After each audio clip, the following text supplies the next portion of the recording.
Meron na. ating iniibig. At ang lahat ng ito ay para sa ikabubuti ng ating bansang Pilipinas. Tatandaan natin, tayo ay kapwa Pilipino.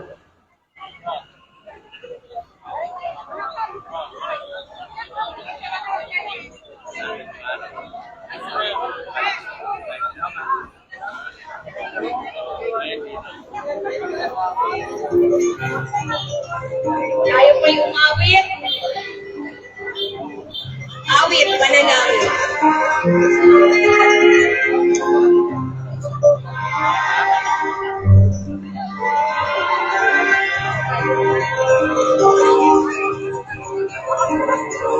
Ang bayan ko Pilipinas, lupain ng pinagbuhat na pag-ibig na sa kanyang pangalan, nag-alay na yung dagula at sa kanyang umiyak ganda, tayo ay naalina. Bayan ko, biniyak ka, masadlang sa dusa.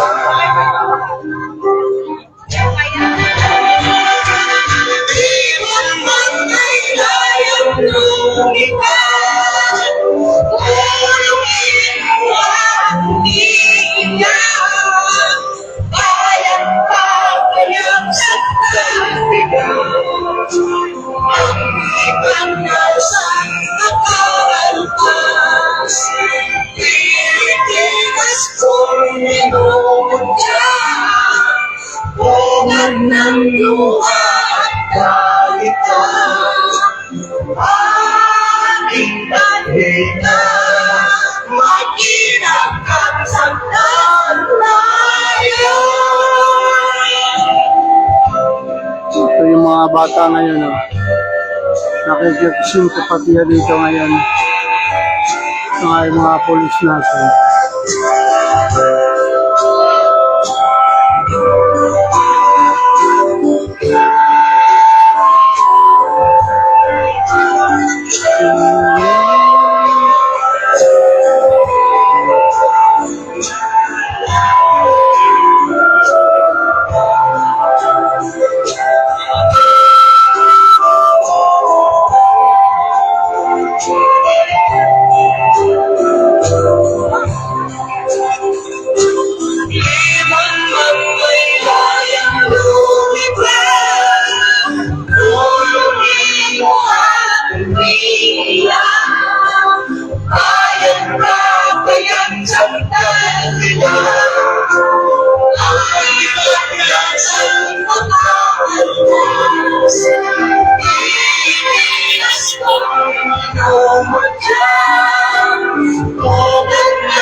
Maraming salamat po.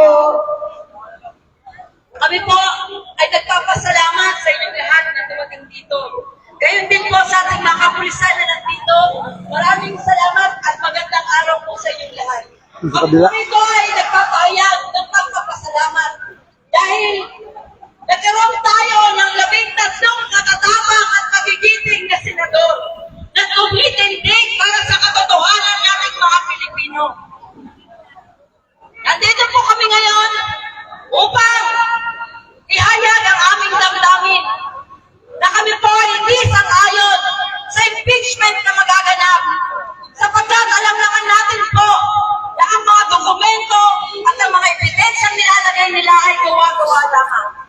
Ngunit, hindi na po namin alam kung paano ito ay naging sarswela na ng ating pamumulitika ng ating gobyerno. Kaya kami po ay isa-isa magsasalita dito upang ihayag ang mga damdamin ng bawat isa.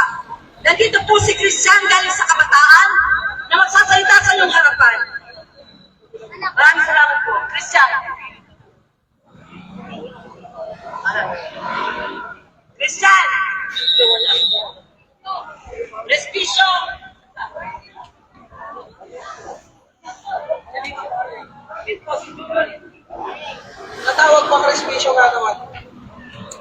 Yan. Dito! Dito! Saan ba ko? Dito ka harap, dito! Harap ka sa akin? Yan. Di ba nakapag... Oh, maganda nga po sa atin, mga kamay-usog! Buhay mo ba kaya? Di ko kayo marinig, buhay mo ba kaya? Hindi na gusto ko marinig, buhay pa sila. Etong mga kurakot, kukuha. Wag, makukulong ako. Hindi ko pwede sabihin. O sa ating pagsisimula, tayo ay may mga pinaglalaban pa din. Hanggang ngayon, wala nang katapusan pinaglalaban natin dito. Sunod-sunod ang ginagawang kalokohan ng mga loko. Ngayon, ang pinaglalaban natin ay maging patas. Lalong-lalo na sa loob ng Senado. Etong 13 na magigiting nating senador na patuloy binibigyan ng panggigipit at pangongolekta ng sasabihin na bibigyan ka namin ng pera, lumipat ka lang sa amin. Naway sila tumayo at patuloy manindigan sa sambayan ng Pilipino dahil patuloy kayong titindigan ng bawat isang Pilipino. Hindi namin hahayaan na ang 13 nating senador ay masupil ng mga minority na wala namang inambag sa atin. May mga malalakas pa dyan. Halos ang gawin na lang ay kasuhan ng tao. Dahil lang hindi kumampi sa inyo, kakasuhan nyo. Tapos, sasabihan nyo ang mga Duterte, ang mga supporter ni Duterte, ay sinasabi namin walang justice system. Totoo naman. Sabihin nyo sa akin meron. Pag Duterte ang bibilis nyo. Pag mga kampi ni Duterte, kagaya na ba ito, ang bibilis nyo, halos gusto nyo na makuha kagad. Pero pag si Saldico at si Romualdez, wala, tahimik tayo. Correct. Ito, simpleng ulan lang mamaya, may bahala naman. Para kayong sine-check up ni Madam Earth.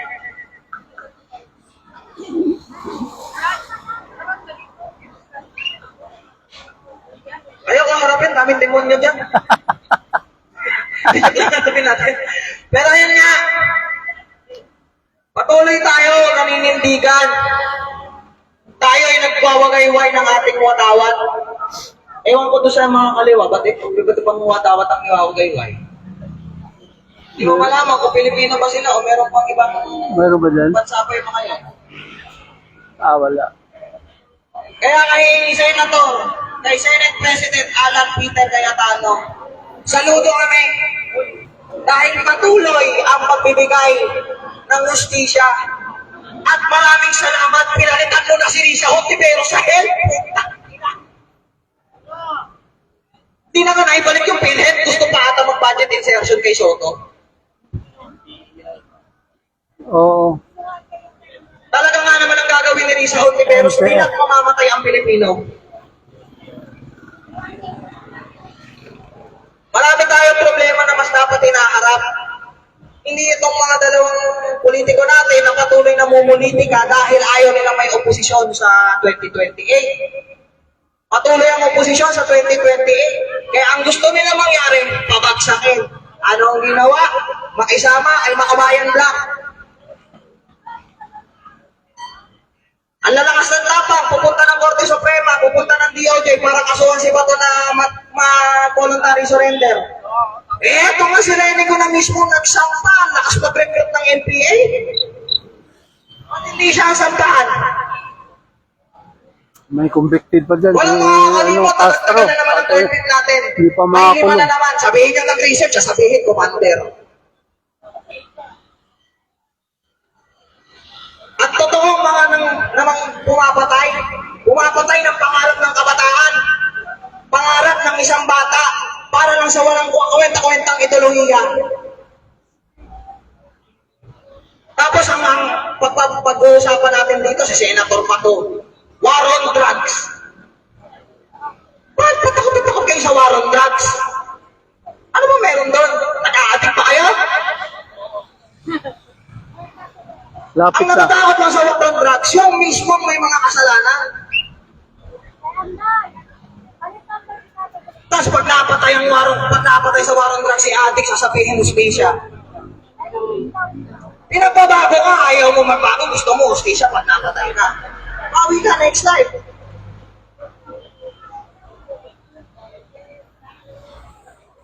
Tagal-tagal na sa pwesto ng dalawang yan, si Bato at si Duterte. Ngayon nyo lang hahalongkatin kung ano mga ginawa nila. Nung nasa Davao, sana tinira nyo na. Nung nasa Davao, sana tinira nyo na. Aantayin nyo pa maging presidente. Aantayin nyo pa maging chief of police bago nyo tirahin. Hindi ba kayo nakakalatang namumulitika kasi sabihin na binibigyan nyo ng hustisya ang tao? Kaya tayo nandito, ulat na tayo eh. Wala na tayo sa ganong gawain nila na ginagawang laro ang loob ng gobyerno natin. Ano naging sagot nila para maitago nila mga kinukulimbat nilang pera? Kasuhan natin yung dalawa. Painitin natin ang taong bayan. Ibaling natin ng onte kasi ako mangungutang ulit ako ng pera. Sino na naman ang magugulat dito? Tayo na naman ang magugulat. Mayroon na namang inutang na pera. Isipin nyo na lang, ang laki na ng inuutang ng administrasyong ito. Yung mga nag-iisip pa lang mga anak, magkaanak. May utang na ang anak nyo. Papayag ba kayo? Tatanungin ko kayo, papayag ba kayo? Yeah! Dito, patuloy po sa administrasyon ito. Patuloy nilalasan ng utang ng kabataan. Papayag ba kayo?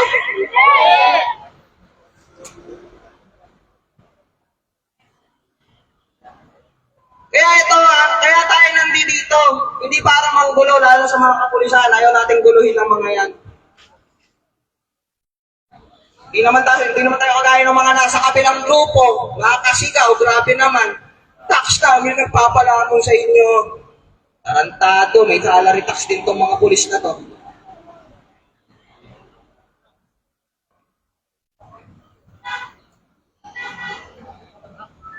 Kaya tayo, nagsasayang na lang tayo ng oras. Tayo naman ang nagpapalamon dito sa mga senador na to dahil lang sa impeachment ni VP Sara na mas marami pa dapat na iniintindi. Oo, absent Ang nga lang. daming problema, ang dami nang kinokontrol sa Pilipinas. Yan pa ang inuna natin. Matutuwa ba kayo ganyan ang laman ng balita nyo? Pero pag umulan, ang lalakas ng baha. Pag tinanong nyo, nasa yung flood control, hanggang ngayon walang sagot. Pero ang daming ebidensya, ang daming witness. Tapos sasabihin, gising pa ang justice system natin. Asan ka ng gising? Tulog na. Sana magising na sila. Kaya sinasabi ko na dito, ako'y patuloy na titindig hanggat hindi nyo binibigay ang tamang hustisya. Ako, hindi ako tutol, wala akong politikong papanigan dito. Kung totoo may pagkakasala yung mga yan, hindi lang yan ang dapat tinitira nyo. Simulan nyo sa presidente hanggang pababa. Magmatapang tayo, sige. Kasuhan nyo lahat, imbestigahan nyo lahat. Hindi doon sa isang tao lang kayo nag-iimbestiga. Palibasa kasi wala kayong napatunayan ng unang impeachment niyan. Bakit? Anong sabi ng COA? Malinis na gamit ang confidential funds. Walang kahit anong bahid ang confidential funds. Hanggang ngayon, nandiyan pa rin kayo, na-stuck kayo. Para kayong mga sirang plakang paikot-ikot na doon.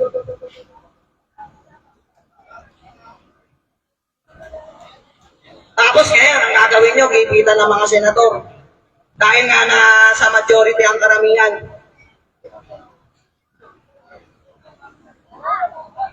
Wala kayong magagawa sa ganyang sistema natin. Patuloy ba tayo magpapaikot sa sistema nilang bulok?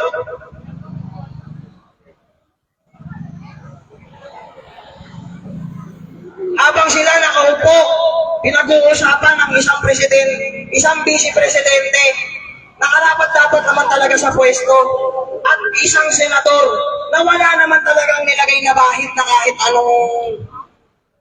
anong anomalya na bahid bilang chief of police. Yun ang unahin, may isang kahirapan ng bawat.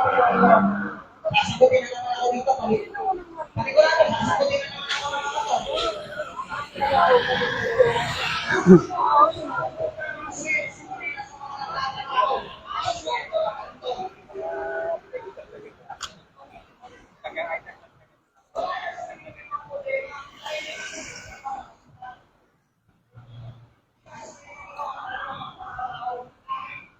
Yung mga pulis sa kabila ako kumakain. Tapsingan ko muna to kasi baka may tuwing dito eh. Baka madala itong kabayo ko. Oh, sir! Ayun na! Okay.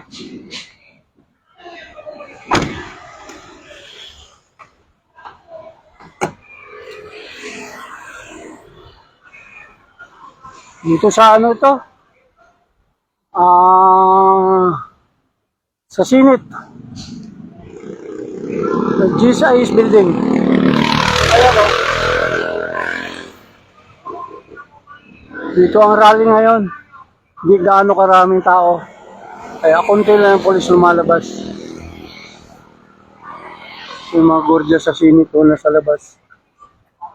Binabantayan nila baka may tumalon. Makatumalon yung mga tao ni Matibag.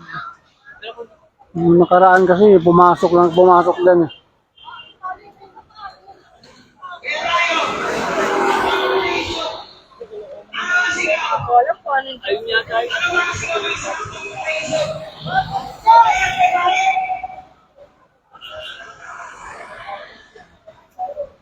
Maisog.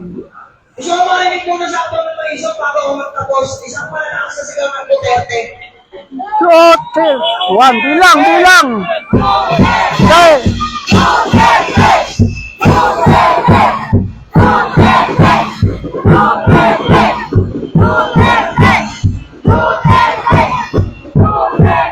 Wala na. Mahina ng sumigaw. Gutom na. Mahina ng Kaya naman po, sumigaw. at patuloy kaming mga malampag sa Senado. Hanggat itong mga buhayang to ayaw magpatinag sa atin. At maraming salamat po sa ating kapulisan. Ako po ay nagpapasalamat sa inyong serbisyo. Pinapag niyo ang inyong mga trabaho. Pangarap niyo po ito. Maraming salamat po.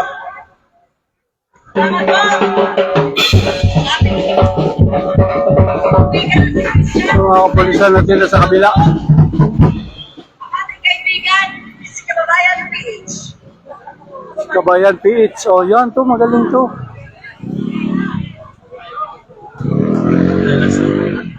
Nakaharap sa Senado. Ganang hapon po sa amin lahat! Punto! Buhay ang bansang Maisog! Buhay!